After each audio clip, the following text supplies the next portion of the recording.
In the tapestry of life, where every thread holds a story, America in Black and White emerges as a haven for the voices echoing through the heart of our communities. In this podcast, we wade through the rivers of our collective experiences, celebrating the vibrant hues of change brought forth by the whispers of hope and the roars of action. It's more than just a conversation. It's a journey into the heart of our society, illuminated by the light of those daring to dream and do. Join us, and let your voice be the melody that guides us toward a dawn where every color finds its place in the masterpiece of our shared destiny.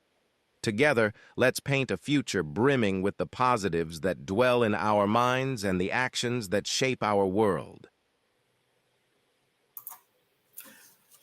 Good evening, ladies and gentlemen, and welcome to another episode of America in Black and White, where we are coloring conversations on the canvas of America. Tonight, our special guest is Billy Andre. Billy Andre is a seasoned humanitarian and global changemaker whose commitment to service transcends borders. With firsthand experience living and working in dozens of countries, from the dense jungles of the Amazon to the arid stretches of the Sahara, Billy has spent his life uplifting communities and navigating the complexities of humanitarian aid with empathy, courage, and innovation. Driven by an unyielding passion for people, Billy continues to dedicate his time to volunteering mentorship and impact-driven storytelling. His adventures have shaped a narrative that blends practical resilience with visionary thought, making him a trusted voice in global advocacy circles. As a storyteller and strategist, Billy constantly seeks inventive ways to catalyze change, build bridges across cultures, and empower others to rise. Whether mentoring the next generation of changemakers or reimagining global engagement, his journey is a testament to what it means to lead with heart and serve with purpose. Ladies and gentlemen, Mr. Billy Andre. Hey Charles, glad to join. I think with that introduction, I need to hire you to write my autobiography. That was amazing. Well, so welcome for thank you for coming on the show. Glad to be here. So is there anything you like to say to the audience before we dive into the show? No, let's get right in. I mean, with that type of introduction, I think we're ready. Okay, so I want to start with your humanitarian work because that is a thing that I think transcends many, many lines, and it sets a standard, that's like none other. And I know for me personally, when I think of humanitarians, I think of Nelson Mandela, I think of Gandhi, So can you tell us what inspired your journey into humanitarian service? Yeah, actually, it started when I was in college. I was coming back from a meeting, and it was late at night, and there was this busy street that I was in, and I was passing by McDonald's, and I saw this homeless man just bleeding, like on Oh, the side of the building. I mean, you're talking about blood gushing from his head, mm, and so I was a kid. I said, well, the ambulance should be on its way. Somebody did call the police or whatever, but just to be courteous, I checked on him. I said, hey sir, are you okay?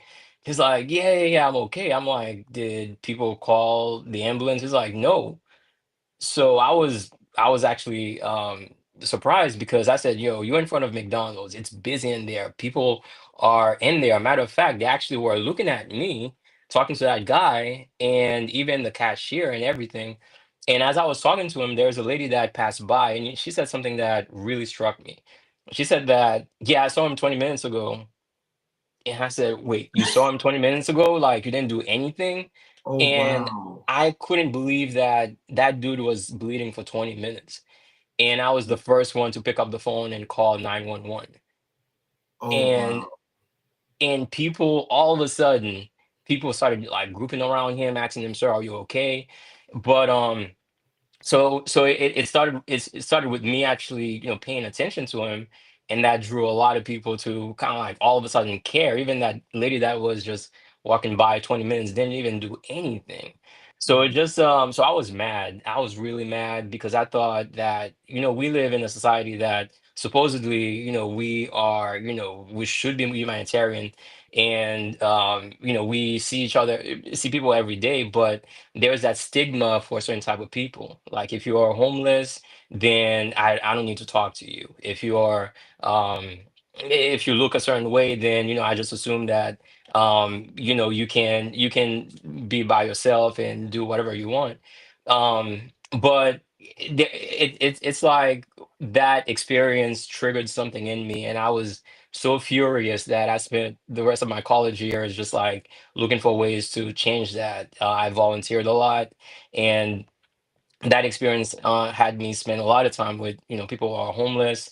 I became friends with them. They taught me a lot, and so it started from that experience at a small scale, and then eventually I was able to travel around the world and help those who are refugees, those who are have been resettled because of war, natural disasters, or anything. Oh, wow. So, what was one of the most transformative experiences you've had working with underserved communities? Um, You're talking about like one experience that changed it, or how was it like? Just one of the most it was a transformative experience for you that's working with the Yeah, underserved community. yeah.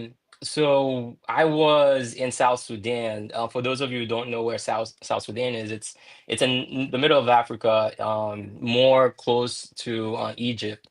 And so I had an assignment. I needed to go to a village and bring school supplies because the country was in war and school has been closed for a long time. So it was in a tight. We had a tight deadline, so we had maybe 4 hours to accomplish everything that we wanted during daytime, because at night fighting would start. So we drove like 2 hours up the Nile River and then to that remote village, and when I got there, I saw kids just so happy that finally, after 2 years of school, of no school, that they finally started, they can start school again. And then seeing me as a stranger, just they were very curious. They're like, all that hair, in your head, they wanted to touch me, and they were beautiful. Like their smiles really got me. And I was, I'm a photographer too, and I take pictures of a lot of people, but it was so amazing that these kids just lit up my camera. And I've never seen that before. And later on, I find out that this village was actually on the front line of the war. You're talking about two, maybe 2 miles away from where I was. The enemy was there, and they can attack at any time. Um, so and then the more time that I spend with them, the more that I understand that this village, they spend their day like living to the fullest, because tomorrow was not guaranteed. So every day they give their best smiles, their best behaviors, because they don't know what's going to happen tomorrow. So that was very ironic to me that in the front line of on the front line of of a country that was at war, that I was able to find the best smiles. And so that struck me. And so I left there, and then a few years afterwards, this village was attacked. And the kids, and I took pictures of them and I captured that on my camera. And it's very likely these kids, did not survive this attack. So just having their image and possibly be the last person who actually took professional pictures of them before they passed away or they got displaced, really touched me. And I keep that image everywhere on my LinkedIn profile, on my desktop computer. I keep that as a reminder that, you need to live every day to your fullest, because you really don't know what's going to happen tomorrow. And you find the best, I want to say, you find the most beautiful smiles, most beautiful people, in the worst of situation, as ironic as it can be. And it also taught me that in war, you find the best of humanity and the worst of humanity. But the best of humanity actually keeps you going and keeps you motivated. So that was an amazing experience that I had. So, just and just thinking about that and knowing that, you actually made this difference, not just for this village, but for these kids. How did that make you feel personally? That made me feel like I had a purpose. And yeah, there's this song that I love. It's by this lady called, I think, I may get it wrong. I think it's Alma on Andrazo. She wrote this song that's called "If I Can Help Somebody." Hmm. It was born during the civil rights movement, and the words of this song really it's really touching, and I identify with that a lot because it says that if I can help somebody as I go along, if I can help somebody keep him from wrong, and there was another stanza that I forget, but it eventually says, then my living is not in vain. And that was a big reminder to me that, my living is not in vain if I can help somebody, if I can be there for somebody at any capacity. And also, there's another author that I love that says that. I'll get you the name later on, but he says that basically, if I can help somebody breathe better, then my existence on Earth was worth it. So I think it just shows you that anybody can help somebody, and I'm part of that movement of focusing more on helping people than destroying people. Hmm. Wow. So do you take it when you do this type of work? I mean, do you feel like this is your personal responsibility and you have a duty to do this? Yeah, I think so. I think it's everybody's duty to do it. Maybe I've been blessed enough to find more about it, or discovered it when I was, like college years, when I saw, man, like I can't really depend on other people to take care of other people. If I have the Hmm. ability to take care of somebody, let me just do it, because you really cannot depend on society to take care of the most vulnerable. If we have the ability to help one person, then we should do it. I think it is my personal responsibility to take care of my neighbors, and my neighbors is can be anybody, black, white, young, poor, anybody, whether you're from, my neighborhood or far away. I think it's everybody's responsibility, but I really cannot wait for everybody to be on board for me to start acting. So I Hmm. think that I do see it as a responsibility, and going back to the song that I was telling you, I think, it does fill in that hole that I know I have in me, where if I can't help somebody, then I feel like I'm not doing enough. Um, so it's a personal calling. Not everybody's called to do it. And I accept that. But I feel like, my purpose on earth is just like the song says, is to help somebody in whatever capacity. So our audience can understand something. Tell us, how do you define humanitarianism in today's social climate? Oh, I think humanitarianism, the way I define it, is to see the human in everybody. Mhm. We tend to demonize people that look different than us. We tend to demonize people that have a different religion or a different background, sexual orientation, country of origin, everything. We love division, and we don't realize that we live in a world of diversity. There's only one planet. I mean, Mhm. best of luck if you want to go to Mars or the moon, but this is the planet that we live in. We have to learn how to live together. So humanitarianism is when you see the human inside of everybody. I think that's what it means to be a humanitarian. Because if you don't see that, then it's just you trying to get, I don't know, it's like more accolades, or you're just doing your job. There are people who, they love showing, how great they are by giving money or food, but it's not about the people, it's about them, it's about their image. And that's not humanitarianism. Humanitarianism is not, handouts. No, it's actually seeing the person for who they are. This So I had a good friend of mine who was homeless, and he taught me a lot. And he was saying that, a lot of times homeless people are treated like that. That, just because you give them like some money, that all of a sudden you're humanitarian. That's not it. He was saying that homeless people need to feel like they're part of society. They need to feel seen as a human. And he challenged me. He says that always be ready to accept something from a homeless person, because that's their way of saying that, hey, I matter so much to you. You are giving me money. You are giving me clothes or food. I matter so much to you that you can receive something from me. Mhm. So I remember that. And then one time, broke college student, trying to survive, I was passing by, the library. And I saw this homeless guy. And, I feel like God touched me and be like, yo, give him the couple of dollars that you have in your pockets. Because I was going to take on the bus. And so that was on one pocket. In the other pocket, that was my lunch money, on my way back home. And when I pulled the money out, what came out was not $2. What came out was $20.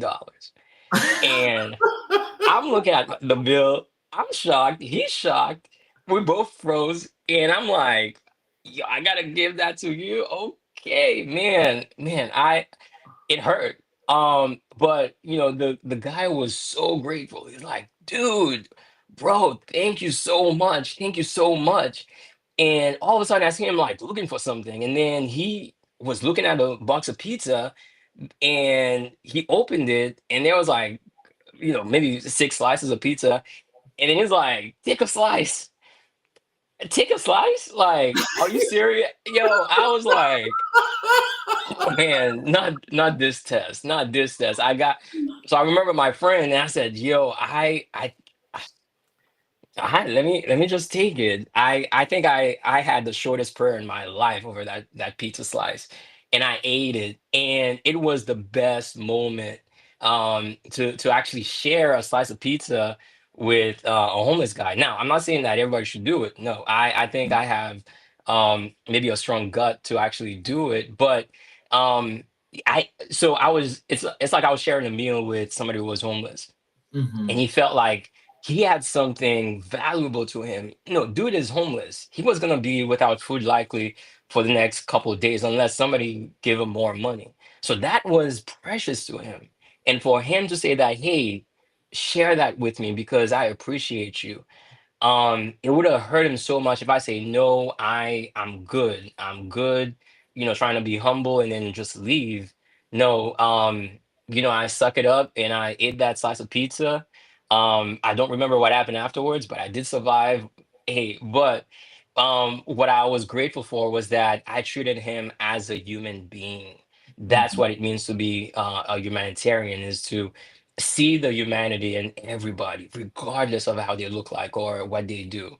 So that taught me a lot about what it means to be a humanitarian. Is, when you see a person, see them as a person first, not for who, what they look like, and what can happen if, I don't know. It's like we have all these stigmas that come up, and we can blame society, we can blame history, we can blame our parents, but we sometimes need to change that, because if we don't change that, yeah, I think it's not going to help us as a society. Imagine if I had that same if I had that same composure or posture for that guy who was bleeding. He was actually gonna die. I believe that he was gonna die, because to the point that the blood was coagulating like around his face. It was drying up, meaning that he was bleeding for a long time. So Wow. we need to step up. If we see somebody in need, don't wait for the next person, because the next person is gonna wait for the next person most likely. So. So, what role does empathy play in the work you do? A lot. It's 100%. You have to have empathy for everybody. You cannot have it if you don't see the person as your brother, your sister, or another human being. I think Because we've been taught, through media, social media, especially through the news, that you're my enemy. That if I'm a Republican, I cannot like a Democrat. If I'm a Democrat, I cannot like a Republican. If I support this person, I cannot have a conversation with that person. And I think that's wrong. There is my former dean when I was in school. His name is I call him Dean Elmore. He wrote a marvelous piece. I encourage you to go on LinkedIn about how he says that we need to be comfortable in being uncomfortable when it comes to sharing a space with somebody that we disagree. We have the urge to talk, we have the urge to say our piece, but we don't realize that sometimes we just need to listen. We need to provide that space where we can be comfortable disagreeing and be okay with that.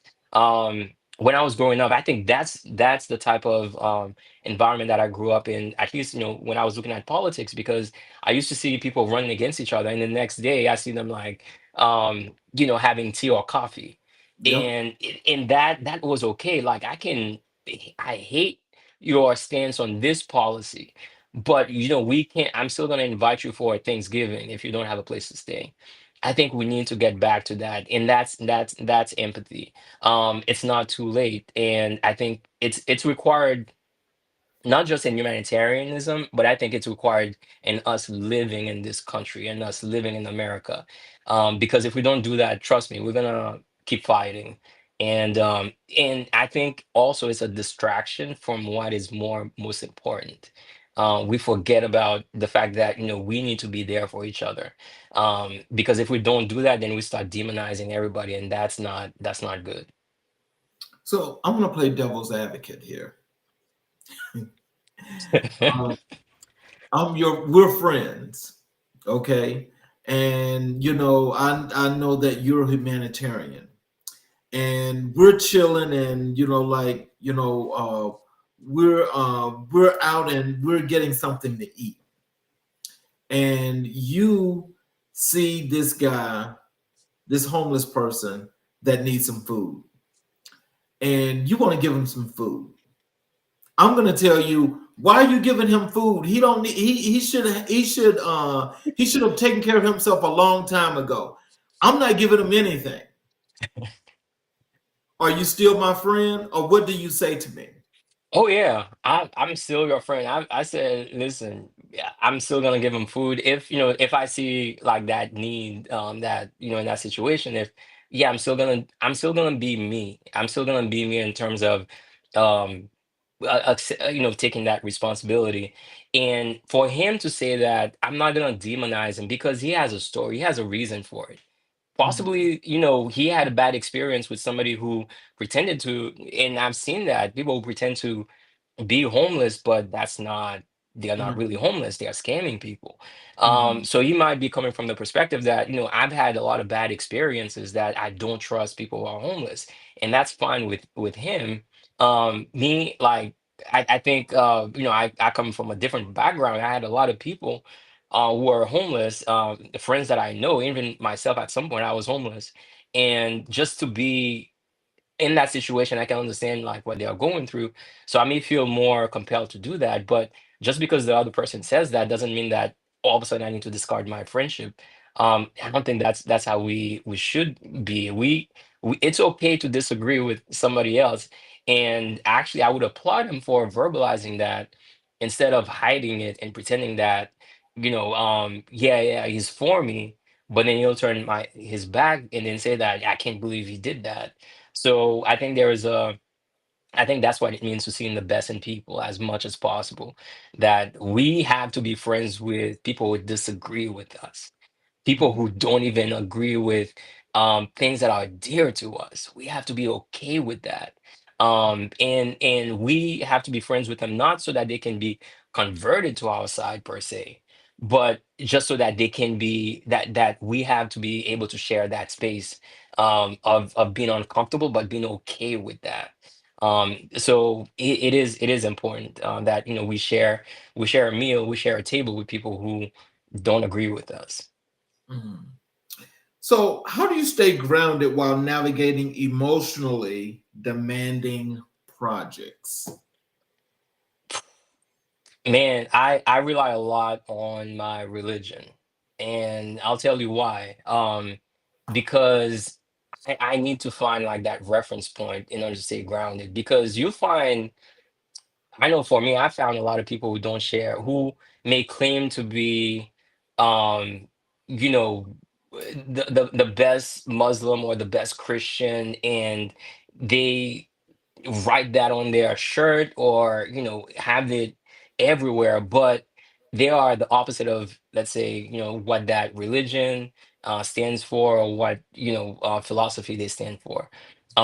So what I go by is understanding, like, where do I stand for, where what's my reference point. And I discovered that when I was in school, I was reading this book by Howard Thurman. Howard Thurman, he is the mentor. He was mentoring Martin Luther King Jr. At the start of the civil rights movement, and he wrote this book called Jesus and the Disinherited. And in that book, he basically explained that, the reason why Jesus was so effective was because he identified with the poor, which occupied like 90% of the world's population.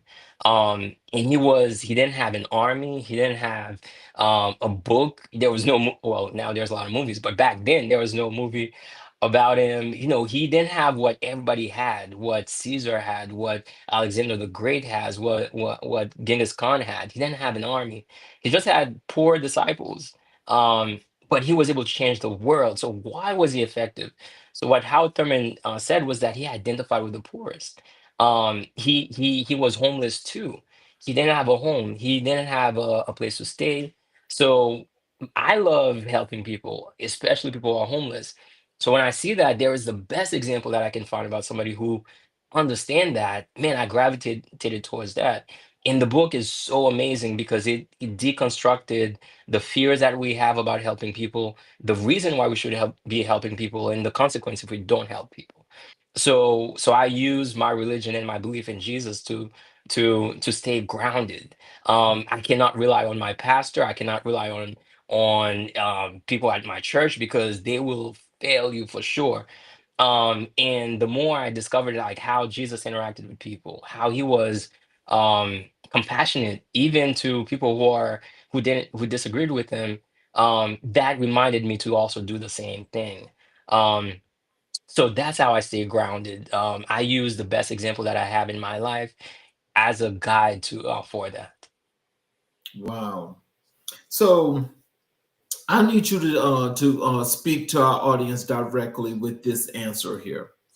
That is, tell us, what is your philosophy of life, and why is it important that in our audience that they understand why that philosophy is so real, so strong, and so proven that it can be something that everybody can learn from?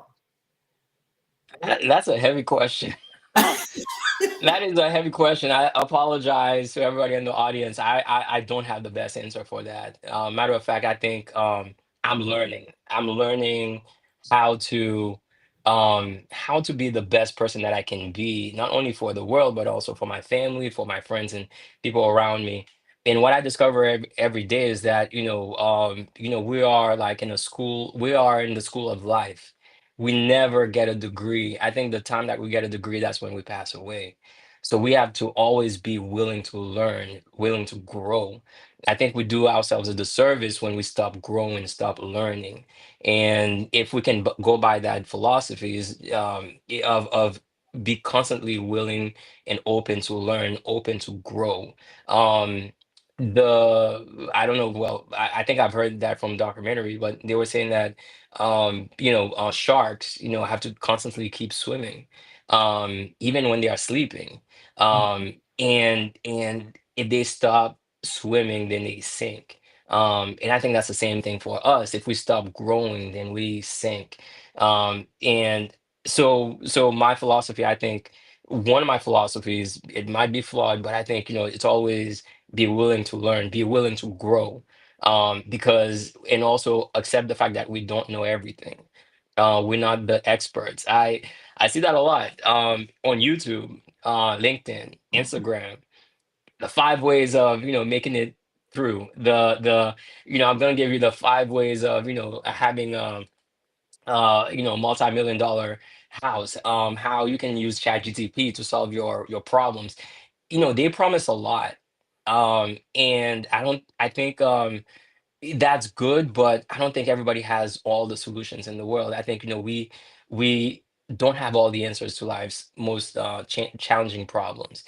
In 5 years from now or 10 years from now, I think we'll discover that, oh man, we've been wrong about this, we've been wrong about that, and also we've been correct about this and that.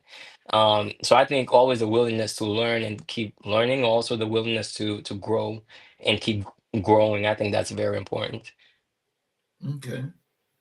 And have you ever faced opposition for standing up for vulnerable communities? If so, how did you respond? Yeah, a lot. Man, I think I felt very well. There was one experience that really challenged me. It was, I have a passion for helping people, but what I discovered was an episode that happened during the Ukraine war. Um, I see people dumping millions of dollars to Ukraine. They needed help. And it challenged me because before that, we were begging countries and donors to help out, Africa. Um, but before they can give like a dollar, they're like, you need to prove that you can handle that dollar. You need to prove that you can. You need to prove that you're not corrupt, as they say on documentaries, as they say on TV, as they see everywhere on social media, that Africa, you cannot trust Africa. um and so I was really taken aback by how um people are so open to give money to Ukraine, but they clenched their fists, when it came to Africa. So I faced that. So I called it out. I said that's pure racism. We cannot be like that. We need to see the humanity in everybody, regardless of race. And I think some people didn't agree with that because that was a social norm. Money, you go where the money was. So if the money is going to Ukraine, then you fall in line with whatever their demands is, even though if philosophically you don't agree with it.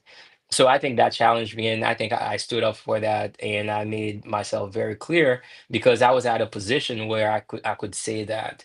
Um, I think we will be in a situation where we have to stand up for people because we are in the best place and the best situation to do that.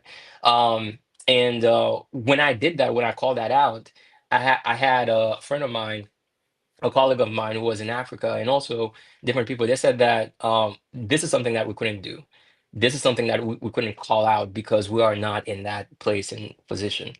So I learned from that day that we also need to be advocate for the people that we see are not being treated well. Just like the going back to the experience that I had in um, at McDonald's with that guy, bleeding out. I took a stand because it was morally wrong to leave out somebody bleeding on the side of the ground while everybody's stepping over him.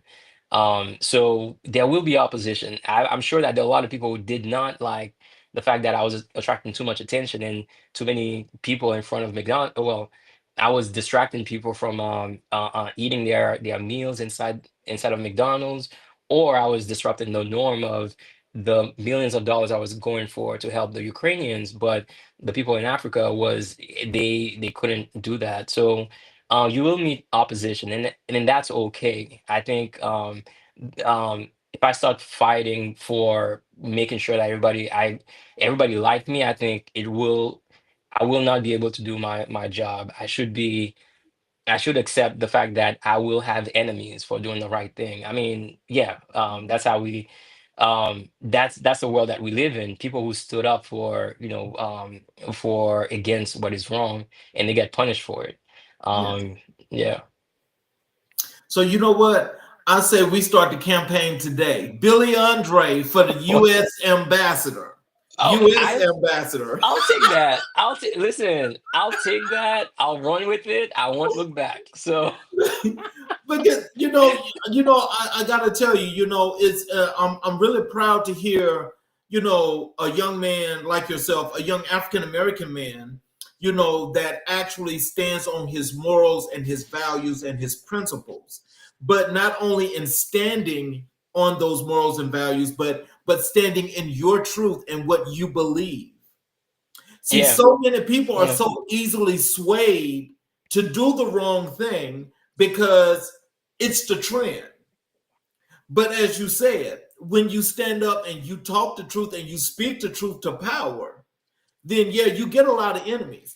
And see, that's the thing that makes a young man like yourself stand out to where, this is where people need to know not only where you are, but what you stand for and why they should be on that train that you're riding.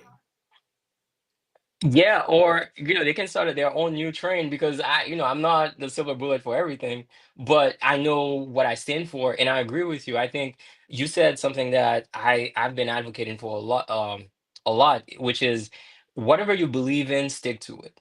If you believe in I don't know, like, help me out here, but yeah, going back to your philosophy, what do you believe in? I'll make it easier. Like, what's your religion? What does your religion practice? Mhm. Do you practice that? If you call yourself whatever religion that it is, if I see you outside of that place of worship, are you gonna be the same person outside, or are you gonna just like inside? Because you confusing me, and I'm talking not, and it's not that I'm bashing people, but I feel like that's something that I've encountered a lot where people claim to be something, but Right, then I look around. Know, I'll give you an example. I had a good friend of mine. Listen, till today we're good friends, and I cornered him because he was telling me that he was talking about how um I he was trying to get me to join his religion, and I said, but I'm confused because I see your friends doing something that is completely different from what I know your religion does. And I said, as a matter of fact, I actually read the text in your religion. I know for sure that it says don't do this, don't do that, and I see you guys doing it. So help me out here. And I was saying that to challenge him and standing up for what he believes in, because you can't be swaying back and forth. And I think people are confused. If we look at the country right now, um, we're talking about humanitarian, a country that stands for supposedly Jesus, right. and yet people are unlike Jesus in so many fronts. You have, people who, God, Jesus, give food out. He helped people, but instead of doing that, going in the opposite direction. So, are you really, what you stand for? To be specific, are you really Christian, or are you more a politician? You just want power, and you're just using religion as your platform for power. So I do agree with you fully. Listen, if you say you don't believe in anything and you believe in that, and it says that, okay, it's okay to be cruel to your brother and sister, I'll give you that because you said, this is what I believe in, this is what I stand for. Mhm. But the moment that you claim to be something and you're not practicing what you claim to be, it becomes very confusing. And if we brought it up, if you call out people on that, we also need to be careful how we why we do that. It's not to shame the person, but to bring that to their attention so that they can course correct. Because we have to fight the issue, but not the person. We have to fight the ideology, but remember that underneath that ideology is possibly trauma that goes back, since they were born, and they are carrying that. So we have to separate the issue from the person, and being able to have a good conversation with that person, and being able to sit down with that person, even though they're not practicing what they preach.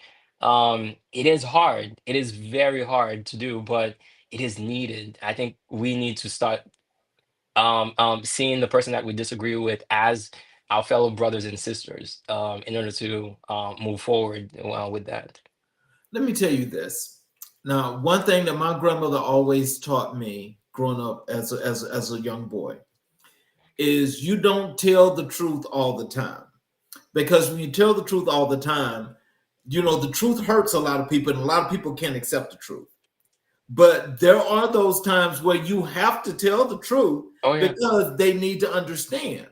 Yeah. Now, when we take society today, the majority of the people in this world today cannot be the person that they want to be, which Mm, means they have been transformed. And so they're transformed in the midst of lies. Everything is about the lie. And so mm, when I say that, I'm talking about them not being themselves and trying to be something else. This is what society is turning into. And so mm, what's happening in a crazy, inconspicuous kind of way, a lot of people are actually falling in line with that. mm, And so it's like when they're doing whatever it is that they're doing, it's like, oh, I'm a millionaire. Okay. yeah. I have got this, I've got that, and all this, that, and the other, right? And so when when somebody finds that out that that's not true and say you're a liar, first thing is they're upset, they get mean, and they want to do something that's destructive. And Mm, the reason why they want to do that destructive thing is because they're only doing what society dictates to them to do in order to fit in. right. So you see, it's like, primarily the premise is that from the start of the show here, where we're talking about using humanitarian, and we're talking about individuals around the world, around this country, where there are an enormous amount of people that may have the same thing on their mind of doing something good, but the people didn't come to the rescue of the man at McDonald's until you started. Hmm. You understand what I'm saying? Yeah. So the lady she saw him 20 minutes ago, so she walked by. So she come back, she see you down there, you're helping him. And Now I all was of a sudden everybody wants to run. Oh my like, God, are you okay? It's too damn late for that. yeah, You and understand? yeah, no, for sure. And I think there's something amazing about well, there I one thing that I'm learning is that actually a lot of people choose to be they choose comfort over controversy. So they don't want to disagree with people because it's they want to stay in their comfort zone. So for them to step out of their comfort zone to help somebody, to stand up for somebody, it's too uncomfortable for them. So they fall in line. Martin Luther King called a lot of people out when he was marching around. He was saying that, man, I forgot that quote, but he basically says that um, it's more evil. I think what's more evil. It's not the vitriolic words of the people who who are attacking them, but it's the silence of those who are not doing anything. Um, the movie in The Matrix, I think the bad guy, he not the oof, I forgot his name, but he was living in the Matrix, and in the Matrix, basically, it's like it's kind of like that virtual world that you live in, and you in the Matrix in the movie they showed Neo basically breaking out of it, and there's that whole new world that the reality of it, which is not as charming as the virtual reality. Mm. And the guy who betrayed them, he says that he prefers to be in the Matrix than outside the Matrix Of course, because it's because easier being the virus. yeah, but also because he was enjoying that steak. He didn't have that steak, outside. There's a lot you wouldn't believe it. We comfort is actually one of the biggest enemies that we face. We love our comfort. We love Amazon Prime, 2-day delivery. We Mhm. cannot live without that. We love our Netflix. Wi-Fi needs to be fast because if it's not, I cannot be comfortable. We love our games. We love the NFL, basketball. We just want life to be comfortable. And if somebody messes with that, then we get mad. If somebody messes with our comfort, then or somebody's asking us to give up our comfort for that to help everybody, then we get mad. We're not too different. So if you take something that's very dear to somebody in terms of making their life comfortable, we'll find out that we're actually not that different from the worst people that we're thinking of.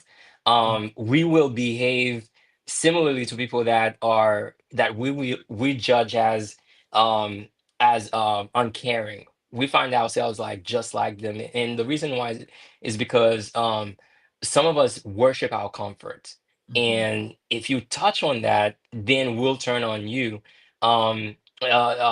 Yeah, so I think that's something that we also have to realize is that the people that we call out as being like hypocrites or um as being untrue to their philosophy, we also have to be careful that we don't become like them, because it might take just one, I don't know, just one thing for us to turn like that. And I can tell you that from my experience, a lot of people, they worship their comfort, and when they see me coming back with stories of how I was able to help somebody in Africa, or I was able to help somebody in Asia, and I said that we need more of you. They said that what you're doing is really nice, but I cannot give up on this or that. I cannot give up on the car that I need to drive. I cannot give up on the season of Mhm. what's new right now. Like I cannot give up on certain things.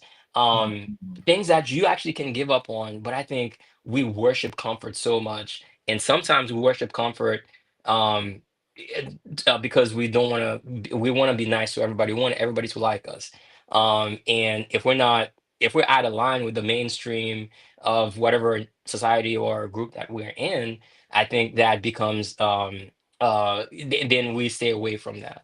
And that's something that we have to fight against every day. It doesn't come overnight. I think it's a practice that we have to practice all the time. Just just give up something, and so that you can later on be able to give up for something bigger to help somebody else. Mm. So let's transcend over to your mentorship and empowerment. Tell us, what does mentorship mean to you personally? Mentorship means guidance.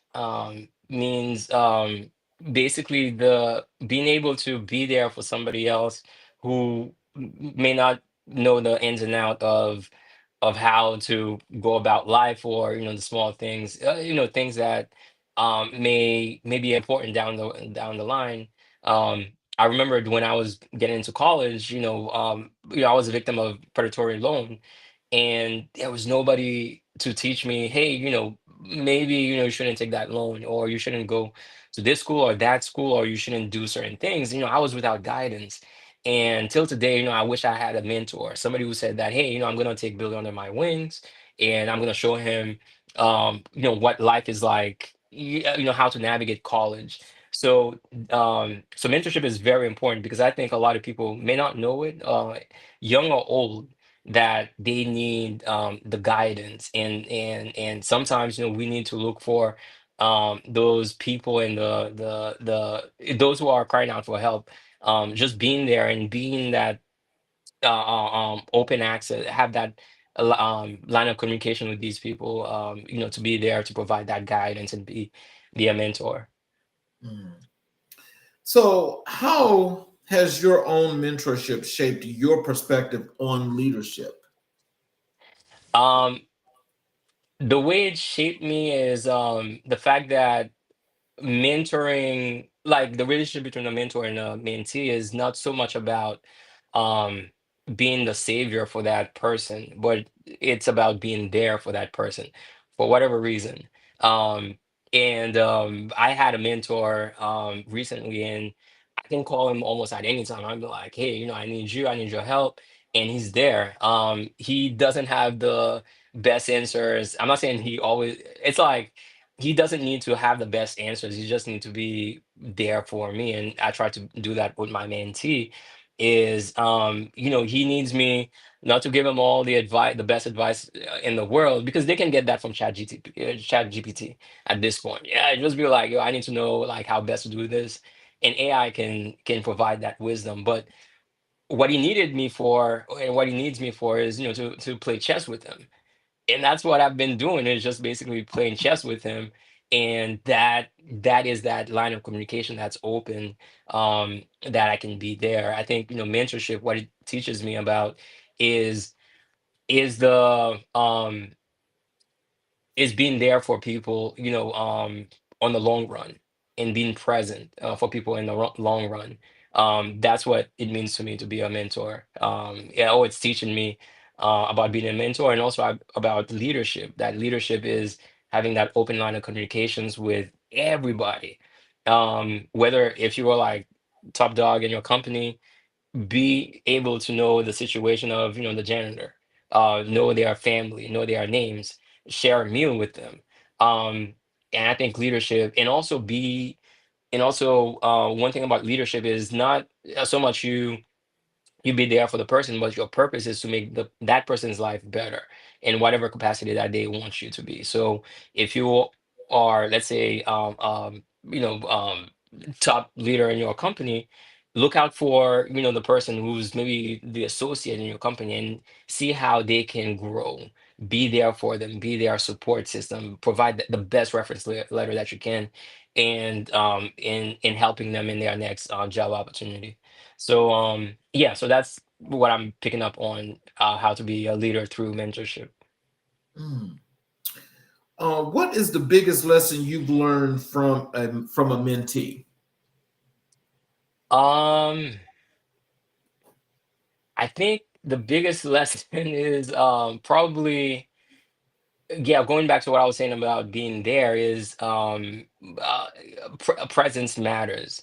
um and it doesn't take much to do that. I think when my first approach of being a mentor was, man, I'm I need to save that person from life. I need to provide the best advice. I need to do this and that.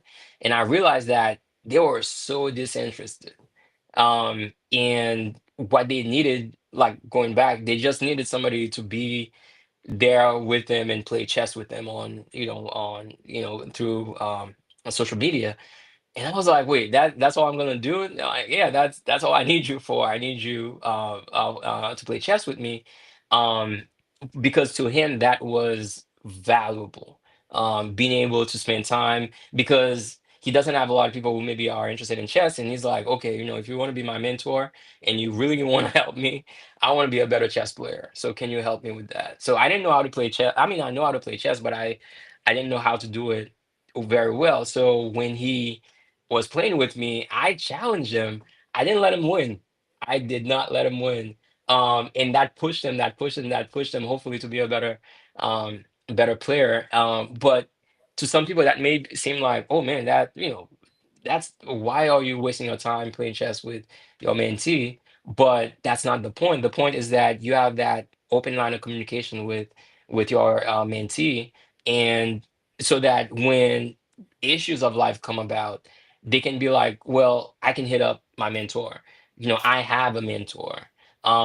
It's actually something great and amazing for somebody to say that I actually have a mentor, because you don't hear that a lot. You don't hear that people have a mentor or I have a mentee. We need more of that. We need to be there for other people who are outside of our bloodlines, sometimes, who are different than us. Just being able to be there at the capacity.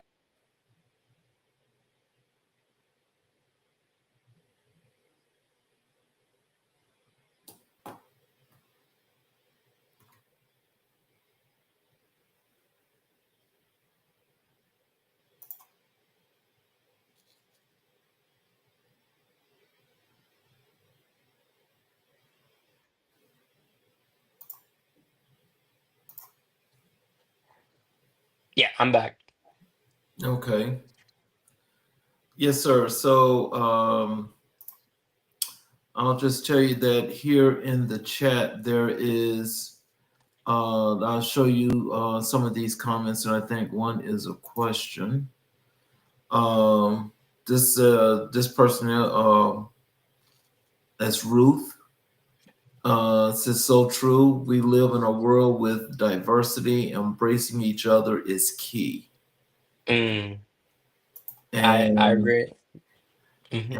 this is Pamela Hayo. I'm assuming that you know who that is. You know what? Hi, Pamela. And Uh, um, okay, this is a great comment for you from Samuel Blatchley. He says Billy practices what he preaches. I know this firsthand.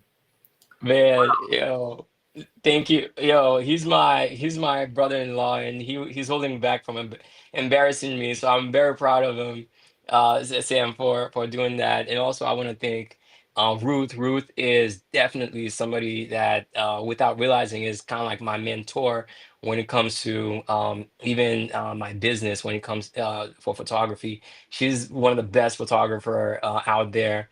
And yeah, so I learned a lot from her, and Sam for sure. I learned a lot from him. So I'm proud of all of them. And Pamela, I don't know you, but definitely I think I appreciate your comment. So thank you.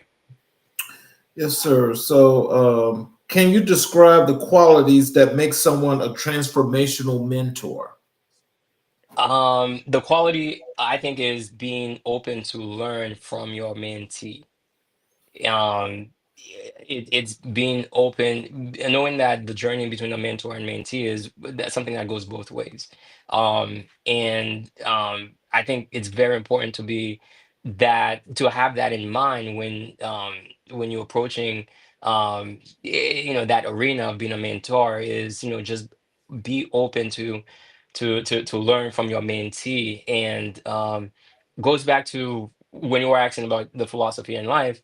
I think I think a lot of times, we don't expect to learn from people outside of our, let's say, social class, of our race, of people who share our backgrounds, and people who are like us. The truth and reality is that we can learn from everybody and anybody, including a baby, including somebody who that we're advising. So being open to feel like we don't know everything, and in this life, wisdom can come from everybody.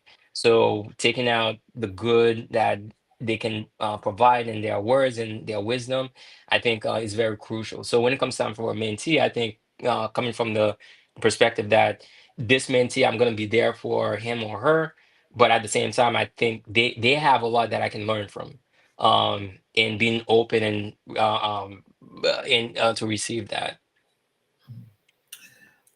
How do you tailor your guidance to young Black men navigating today's society? Man, what do I tell to young Black men navigating through No, the society? no. How do you tailor your guidance Oh to young Black men navigating today's society? man, I think one where I'm coming from a side of I think it's complex, but I guess young Black men in today's society, they need a lot. Um, so the way I navigate it is first understanding what they need, or being have a listening ear. Um, I think because young Black men, they're at least in America, I can tell you is that they are fighting perceptions, they are fighting stigma, they are fighting um ideologies that's been propagated through media. They're fighting through a lot, and because of that, I think the way I navigate it is by being by listening more um than basically it's like focus more on listening than taking actions or trying to solve people's problems in that case. So for young black men, I think, one way that I try to do that is just um be that listening ear to them as much as possible, and also encouraging them to find a place of healing, in a place of, let's say, if if they need to let out some anger, if they need to let out their frustrations, if they are confused about what they are going through, be open to that and also refer them to services that can provide that, because young black men, I think, in today's society, they need a lot of people to hear them out, and that's not really happening. I think there's a lot of assumptions when you see a young black man. You think that, oh yeah, they are doing this, they are doing that, but that's not the case. I think black men, young black men in today's society, I think they they need people to hear them out, to listen to them a lot, and as a mentor is basically just be the first one to have that listening ear for them. Mm. Let's transition over to your personal vision and impact. And when you reflect on your journey, what do you hope your legacy will represent? Um, Man, okay. I think I want my legacy to be just like what's this guy's name? He's the leader of Equal Justice Initiative. Um man, the name is escaping me, but I want my legacy to be one where um I stood up for people who didn't have a voice, and I was able to be there for them at the capacity that I could. That's what I want as my legacy. I want to that song that says, "If I can help somebody, I can." My legacy I want is for somebody to say that, yeah, Billy helped me, and to me that's enough. That's bigger than the Nobel Prize or whatever awards that are out there. I don't care about them. I think my biggest reward is knowing that somebody breathed better because I existed. That's my biggest reward. Oh, wow. How do you measure impact, not just in numbers, but in human transformation?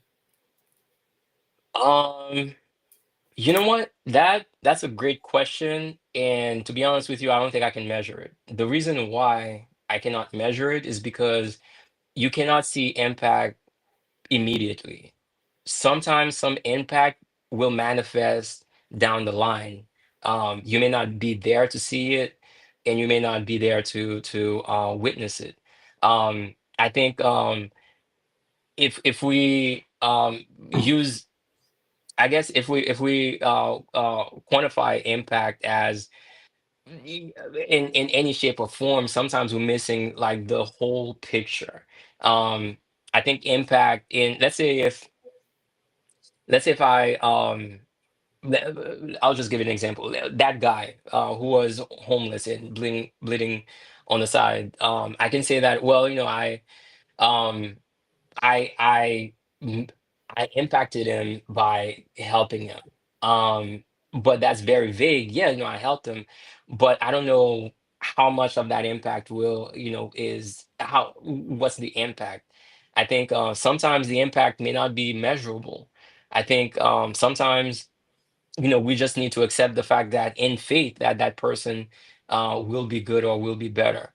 um, if we start doing things as measurements, if we start helping people so that we can tally or keep track of how many people that I was I helped or I supported, I think it defeats the purpose of you actually helping that person. You should help a person or be there for that person no matter what.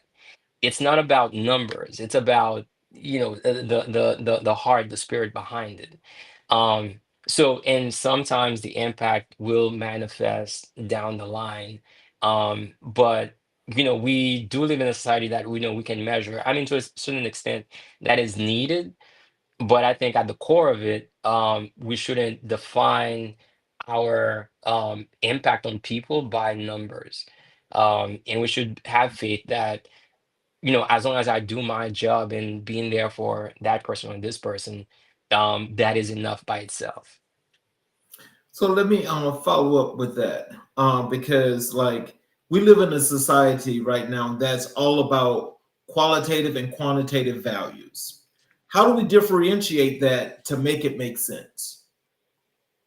Um, well, I mean, they have their definition. I'll say I would go in the dictionary and read it out loud. I'm not an expert on that, but I know how to use it. I think the best way to do it is actually to use both of them together, the qualitative and the quantitative. The Mhm. quantitative gives you one aspect. It's almost like a simple indicator of how things are moving. The qualitative gives you the spirit behind it, the reasoning behind it, the story behind it.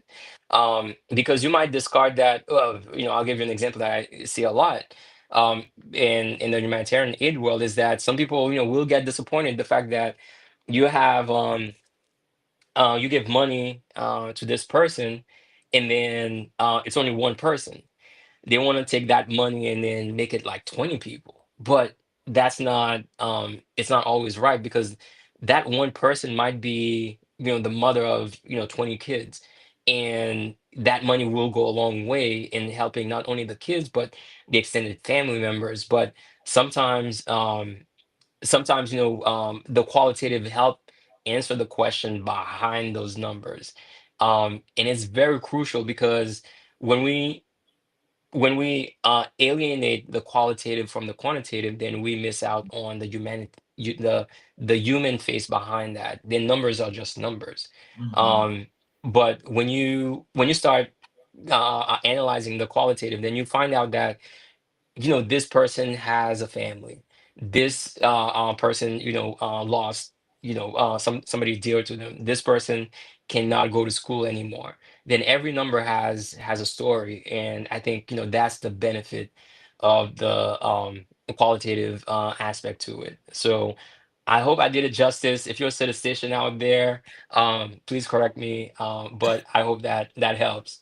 Yeah. Well, to an earlier question that we were talking about, where you were saying about your legacy, Mackie Samuels has actually put the name of that person up.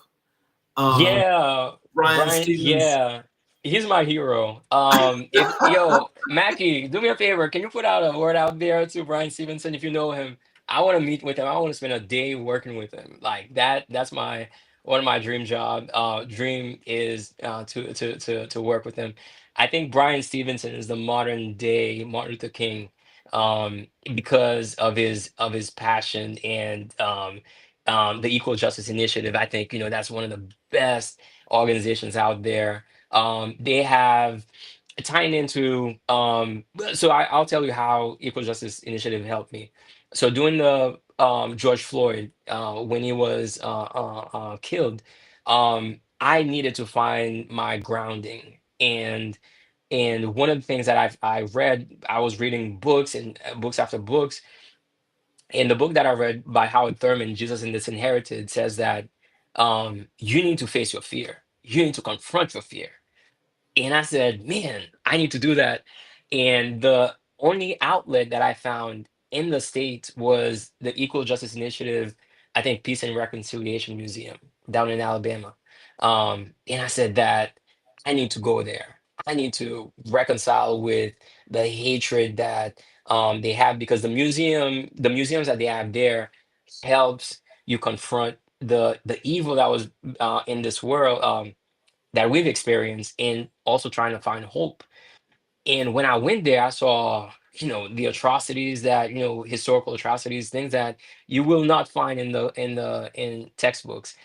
And then after all of that, there was one museum that I came across, and I saw like a wall of all the heroes that fought for me to be able to vote, me being able to be a black man here.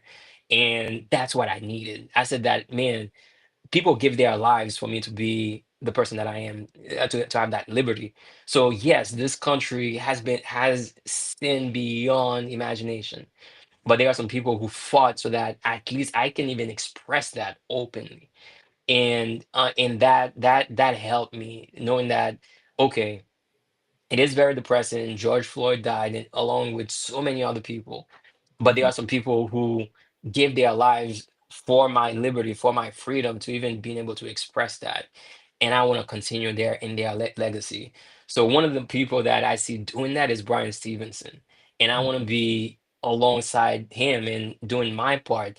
I don't need the awards. I don't need, trust me, I don't need the fame, in my circle. I want to be able to do that, and being able to be there for my mentee, because that, if I'm called to do that, that's all that I'm gonna do.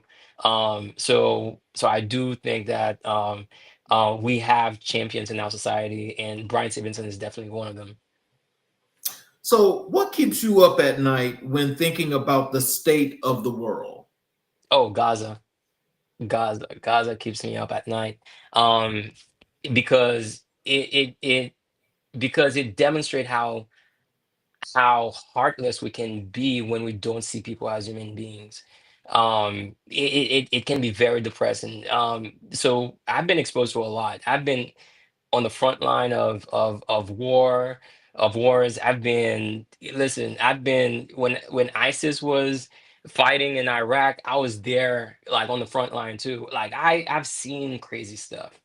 But what keeps me up at night is seeing that the world decides to be silent about, all that's happening in Gaza. It's not just Gaza. You're talking about Gaza, South Sudan, not South Sudan, Gaza, in Sudan, refugees escaping to neighboring Chad, and Mhm. the world just silent about it, not giving a dime almost. But listen, but you have other countries like, I was talking about Ukraine, where, they were dumping money, but at the same time, Chad, people are escaping Chad, and all of a sudden, people don't have money all of a sudden to give to to Gaza. refugees. Yeah. Yeah, but I'd say Gaza is one of the situations in this world that keeps me up at night.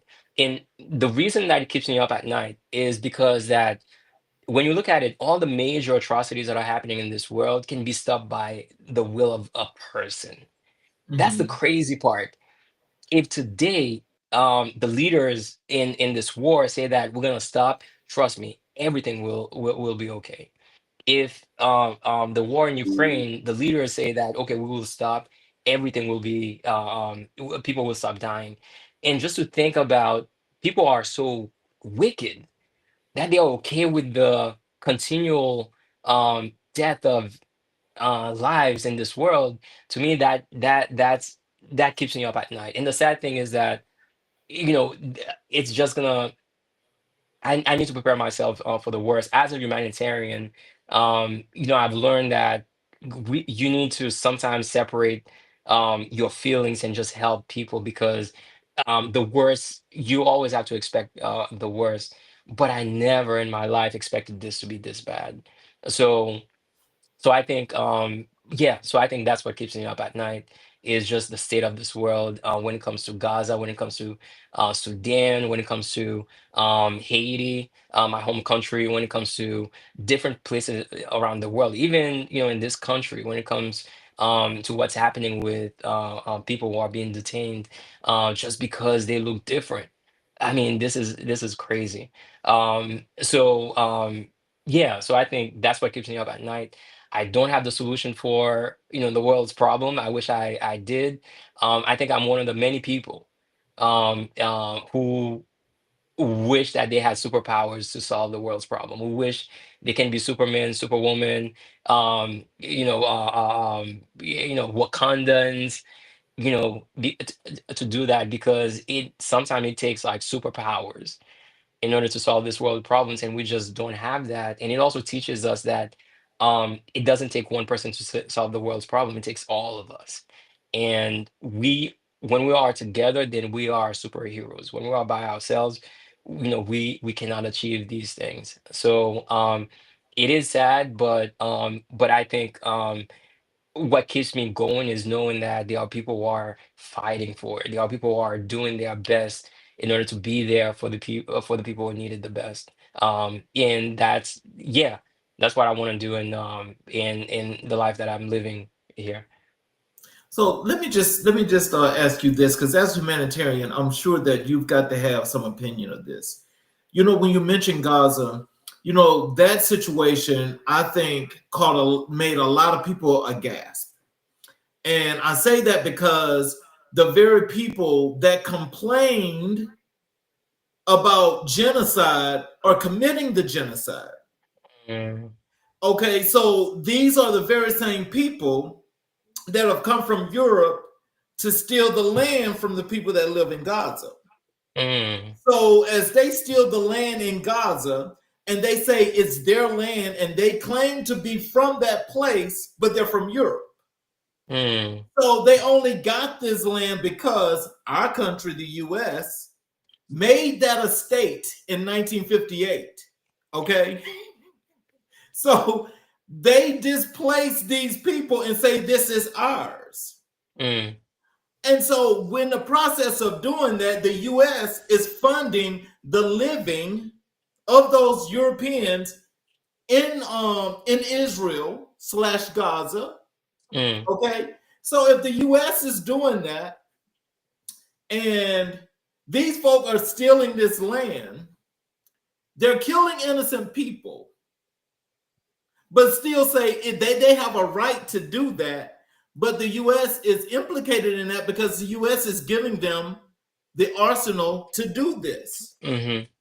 So, as humanitarian, what should people think about when it comes to this situation as a whole? Because, I mean, there's not a right there at all. When I say there's not a right to steal from people and say this is yours when it's not. Now, we Mm, know how that story goes because that's a worldwide issue. yeah. And so, with that going on, what is it that, just in your opinion, is not an answer? Because we're never going to solve that, because we will never, at least I would never want to get to that point, because getting to that point implicates you and more of the genocide that's going to continue to take place. Yeah. I'll tell you this, we're very complex human beings. In many sense. I think I'll just give you another perspective. I've lived in the Middle East and I've lived in Dubai for a little bit, and I've seen wealth that is just disgustingly crazy. And only a few miles from Dubai, you have war happening. At that time, it was ISIS. And then Syria before, Gaza, Syria was happening. And I can tell you that um, sometimes we may feel like it's the US's fault, it's the Europeans' fault, but the reality is all of our fault. We all have a hand to play in this. If we remember our history, let's say in the United States, we did the same thing. We committed genocide with the Native Americans. We took their lands, and we settled there. We have a history of doing that, so it doesn't seem wrong for us to lean more on power, and for the sake of power, we go along with people who are doing that. As a nation, I'm talking about, but also I think our thirst for comfort, our thirst for luxury, our thirst for things to work out with us. Sometimes we turn a blind eye, and that's what I found out is that in the Western society, um, we see people not doing what they should be doing. In the Middle East, you also see people silent. But the I guess the point I'm trying to make is that as a humanitarian, I think we don't realize how evil we are until we check ourselves. You know, I so when ISIS was happening, I don't know if you remember that, but the atrocities that were as bad as Gaza, and just next door to Iraq, you have some of the wealthiest nations in the world, just lavishing in their wealth. And at that time, I was a humanitarian, and people who were in that situation would say that, what about my brothers and sisters in Kuwait? What about my brothers and sisters in Dubai? Why they're not acting? Why is it people all the way from America who are giving food while my next door neighbor is not doing that? And that's how complex we are when it comes to how we see wars, how we see those atrocities happening. So as a humanitarian, what I see is something that maybe a lot of people are not privy to, is the fact that it only takes we're not that different from each other when it comes to being evil. It's by the grace of God that sometimes that's holding us from being even more evil. In Rwanda, the history goes that the moment that the genocide that happened in Rwanda, the moment that all the guardrails were off, people, whether you were in the same church, they turn against each other. Pastors turn against their church members. Church members turn against. Money, I think it's money, money, but more than money, it's power. It's just the money. the It's the money need for because the power. U.S. is buying it all. The U.S. is It, buying it all, and the U.S. is complicit to all of that. That's not the Middle East. That's East Africa. that So those Africans have been displaced. Don't none of that over there look African because it's not. yeah. Well, I guess the point I'm trying to make is that it boils down to us, because listen, the U.S. is not. We are the U.S. We are the ones who are feeding sometimes the need for that. Because I'll give you an example. The phones that we have, the computers that we have, guess where all those minerals are coming from? Um, they are coming from especially Africa. You have certain rare metals that are being extracted currently from Africa. So yes, we're calling for the U.S. to stop invading Africa, to stop doing this, but we love our iPhones.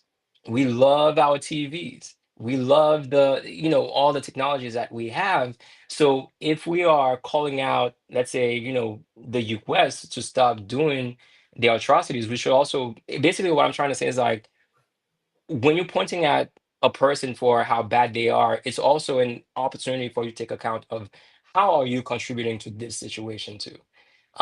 Because if we are ready to criticize anybody, we also need to be okay with criticizing our way of life if that's contributing to these atrocities. Um, we should criticize, we should advocate, we should stand up for everything that's been done wrong in this world. And if we're comfortable doing that, we should also be comfortable in taking account of our lives. How are we also contributing to this type of atrocity? Yeah, and that's something I love about the protests that happened here, about when the DEI movement, when a lot of stores were going away with DEI. I love that pastor who says that, okay, we're gonna boycott, a lot of the stores, including Target. That is the right way to answer it, is that, we will not contribute. We will need to take account of how we feed into um these moment these those atrocities.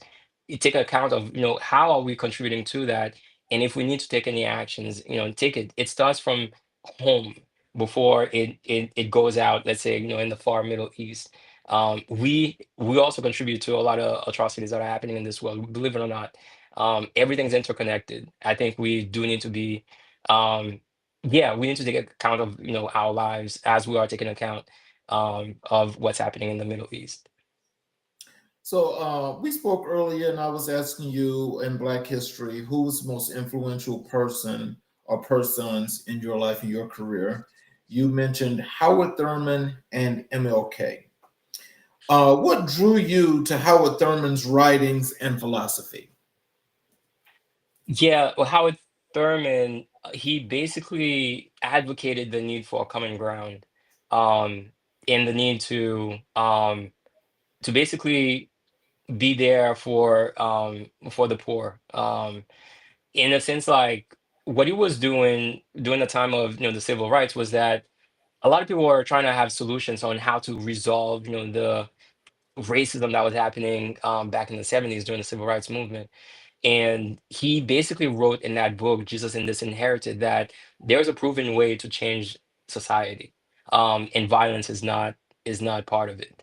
Um, so Howard Thurman, I think, has shaped how I see society, how I understand society, because society sometimes has been shaped by the view of the wealthy. back in the day, people who learned how to read were the ones who wrote history. And what Howard Thurman was teaching us was that when I read Howard Thurman, he was basically saying that as much as pen is mightier than the sword, the just standing up for people who are less fortunate is the way to go, is the right method. So it was like a passionate letter that he was giving out to the civil rights leaders of being patient with the nonviolent movement, and Martin Luther King adopted that. He adopted that philosophy, and he was a champion in that, along with so many other people that, let's say, I don't can't remember their names, but I think Howard Thurman was one where he did that. He basically showed me that there is a way of being very effective, and he exposed that to Martin Luther King, and Martin Luther King adopted that, and now we are yeah, we're seeing the result of it. What aspects of Dr. King's legacy most resonate with your mission today? Um, I think Dr. King, I'm trying to find like the best way I can summarize that.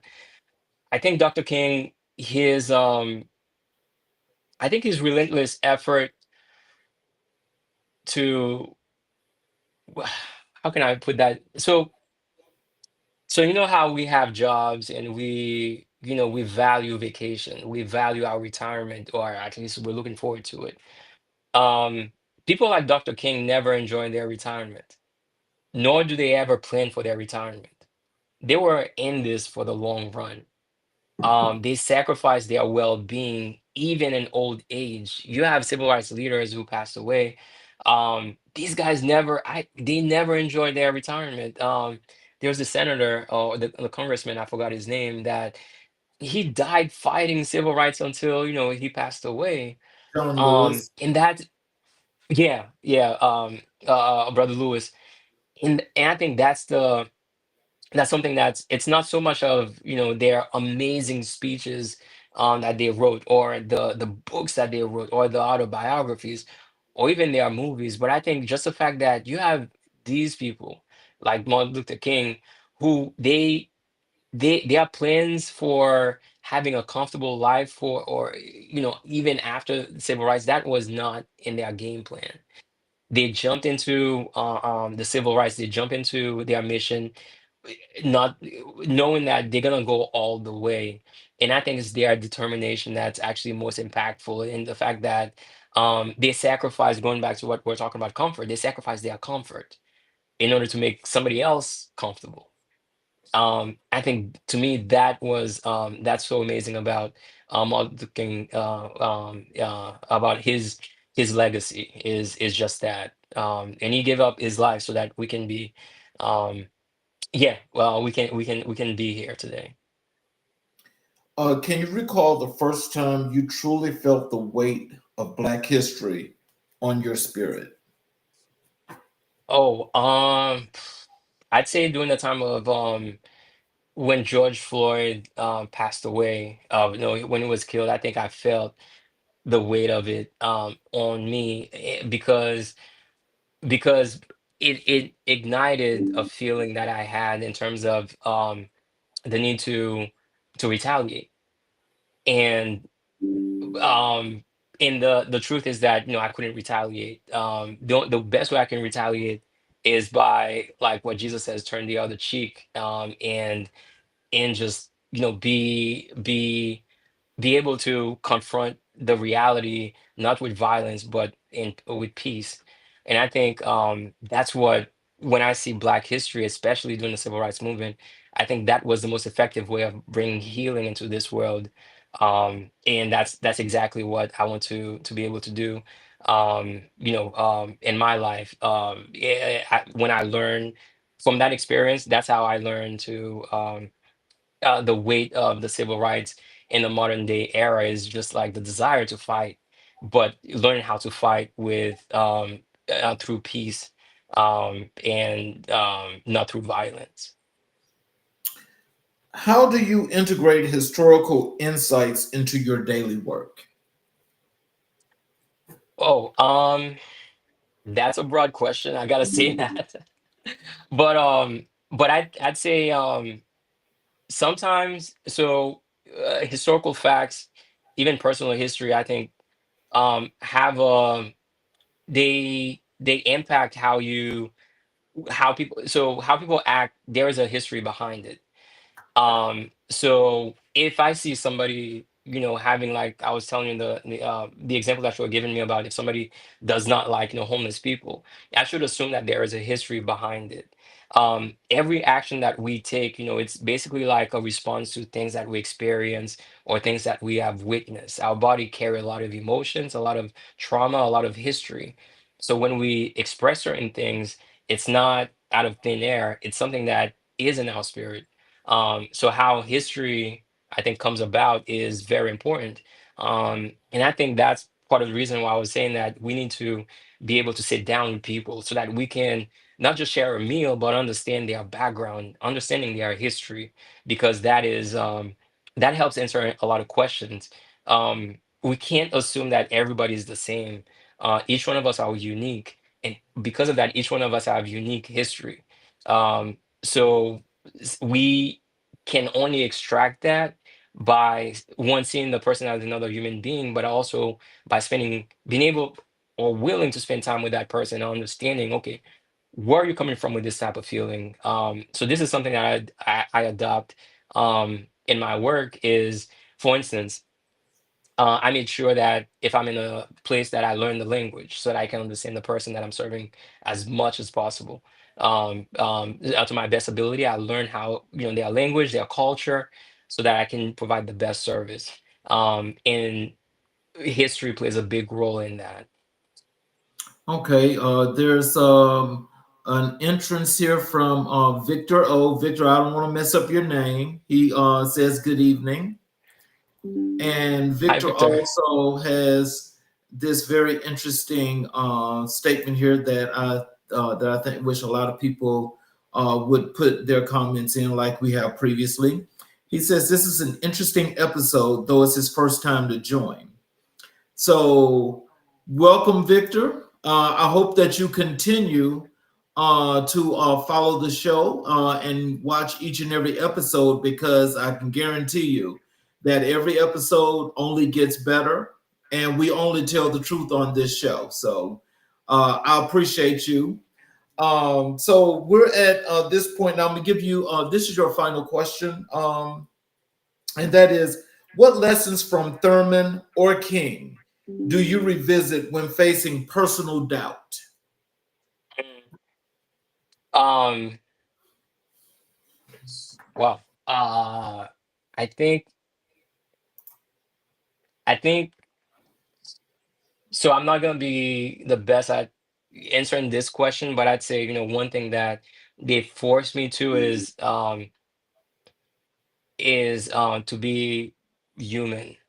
Um, to basically be be a humanitarian, you might say, is to see people as human beings and not as the enemy. I think that is the core of, how Thurman and Martin Luther King, Dr. Martin Luther King Jr. has impressed in me, and that's not something that they came up with. That's something that has been proven through history, is the need for us to share this planet, the need for us to share this world. Though we are different, though we come from different backgrounds, have different religion, it's the need for us to see each other as human beings, because not doing that just takes us back to the dark ages. So I think that's what Martin Luther King, how Thurman does, and I encourage people to definitely read that book, because that's the book. The book is called Jesus and the Disinherited.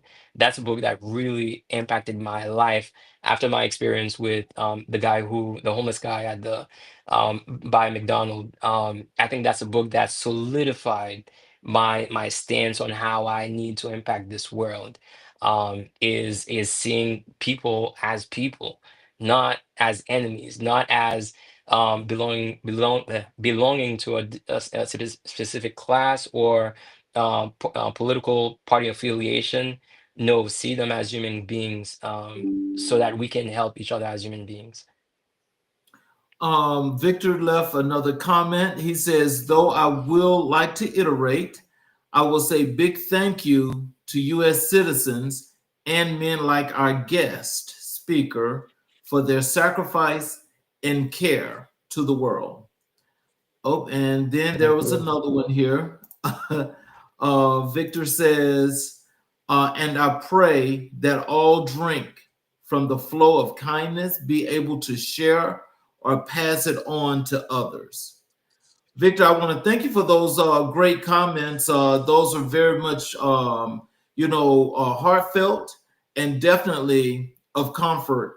And I'm sure that that's what most of us hope to get from every citizen here in the country and the world. So, in closing, Billy, what would you like to leave as words of wisdom, encouragement for our audience, how they can connect with you on social media, your websites, whatever it is that you like for them to know? Well, I'd love for them to share a slice of pizza with a homeless person. Going, no. Uh, I was talking about earlier about, yeah, I guess, the Yes. principle of it is, we should all get to the point that we can share a meal with somebody who's different than us. In my case, it was the amazing, crazy experience of sharing a slice of pizza with a homeless person. Um, but in your case, in everybody's case, it might be different. So think of where you sit. People that you don't typically associate with. And not yeah, yeah, it's like these are the people that I think we need to have a common ground, and that's one phrase that Howard Thurman said a lot, and I think even Martin Luther King is the need to find a common ground. Um, a common we there has to be a common ground between us. At the least, the fact that we are alive today, we're all alive today. We can share that blessing of being alive. Our hearts are beating, though in different at different heart rates, but we're still alive. So I think that's the word of wisdom that I would leave, is for us to see people as other human beings, to the point that we should feel comfortable sharing a meal with them. Um, so that's my hope, that's my wish. And I think that if we adopt that philosophy, a lot of the world's problems would come to an end overnight.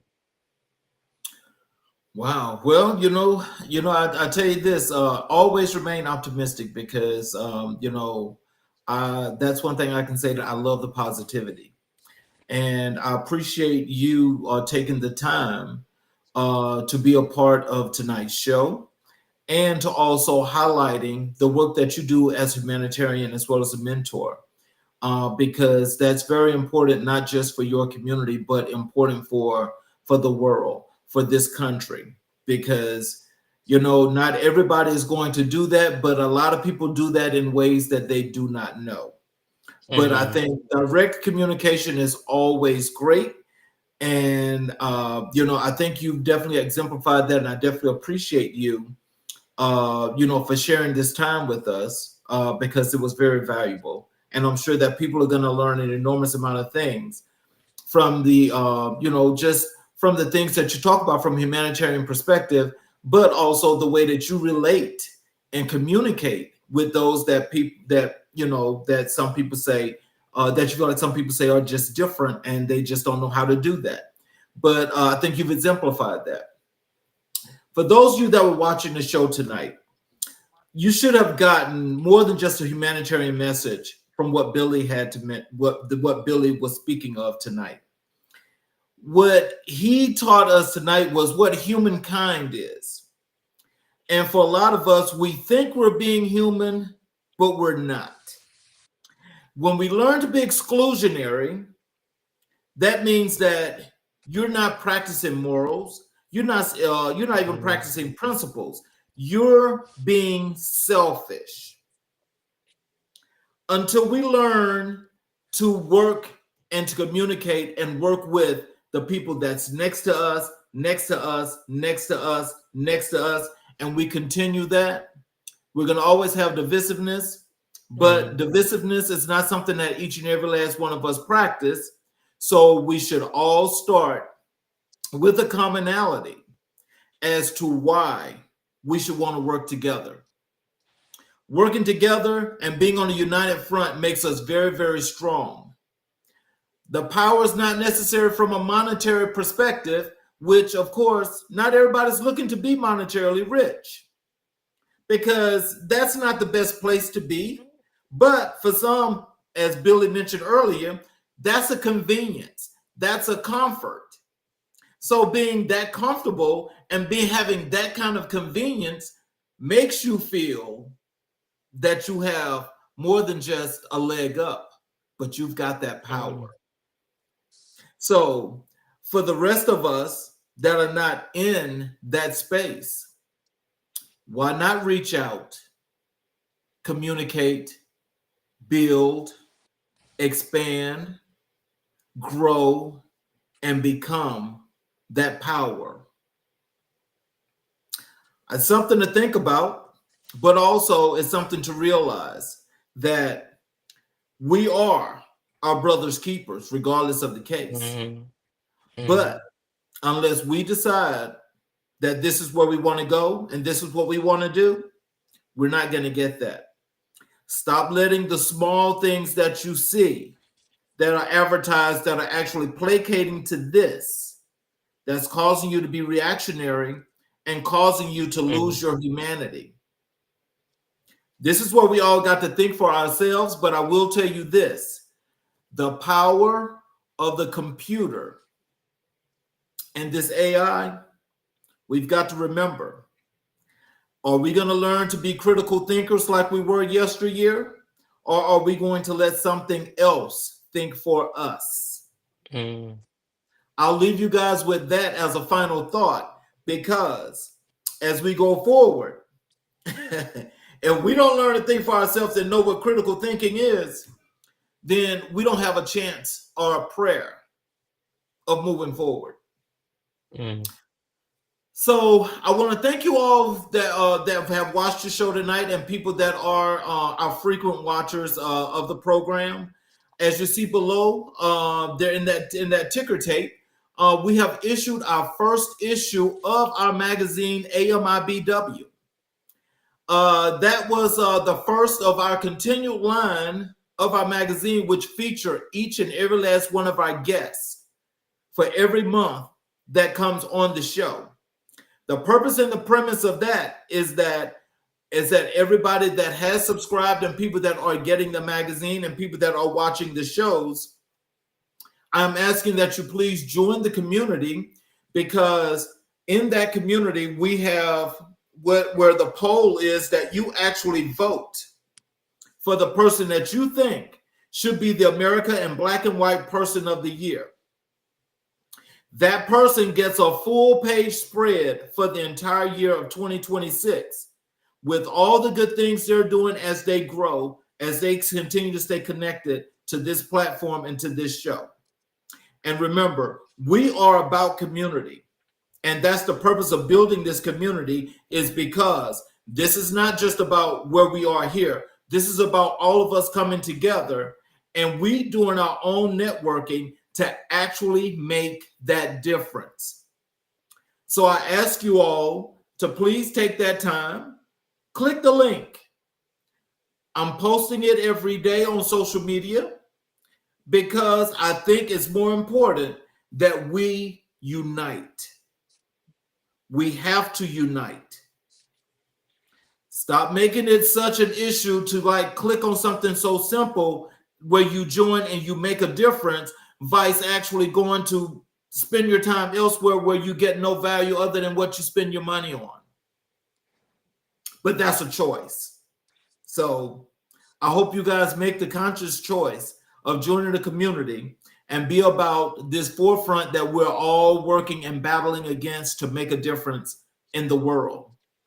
So those of you that are watching on the YouTube channel, if you have not yet subscribed and you have not gotten all the notifications, I ask that you please support us and please make that difference. because you'll get a chance to get each and every show. You'll be notified when the show is about to go live. Well, all you have to do is click and join. So I thank you all for this wonderful Monday show. We'll be back tomorrow night with another great show. I want to thank you again, Billy. And I definitely need to contact you after the show. And you all have a wonderful evening. We'll see you tomorrow night on America in Black and White, where we are coloring conversations on America's canvas.